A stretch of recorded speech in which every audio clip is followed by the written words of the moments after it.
Mr. President, thank you for having us. Thank you so much for being here. I have to say that the initial responses to your speech in Germany have been skeptical, guarded, all the way to disappointed, even from sources who are normally very pro-American. They expected more. Does that surprise you? No, it doesn't surprise me, because I think that, first of all, a lot of suspicion had been built up in Germany and, frankly, around the world in the wake of the Snowden disclosures. And it's going to take some time to win back trust. And if you look at what we've done, though, it really is unprecedented.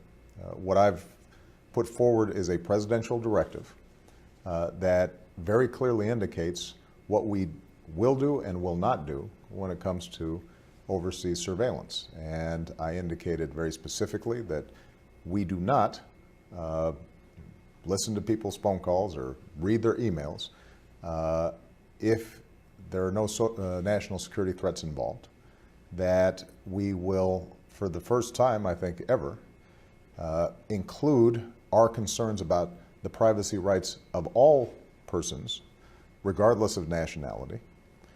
We have laid out a very clear criteria by which we approach bulk collection, that there are only very narrow instances in which we can engage in that kind of collection.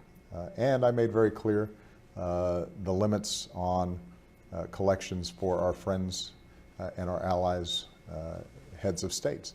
So if you take the body of what I said publicly, what we've done is something that no country around the world has been as clear about when it comes to their intelligence services, even as we do have to maintain the intelligence capabilities that don't just help to keep us safe, but also help to keep our friends and allies, including Germans, safe. But people see this immense size of the American security and spying apparatus.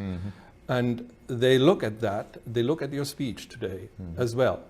And they say, listen, what I want is that no agency like that is collecting any data from people in Germany. They should just stop that unless you have specific reason to look for this person, like the Hamburg cell of 9/11 or so on. But of course, but here's the challenge. We don't always know who the Hamburg cell is until after the fact. And so you have to listen to everybody. But that's not what happens. We're not listening to everybody, and I think it's very important to make that clear. And this is part of the reason why it's going to take time to win back trust, because there's been so much sensationalism around these issues.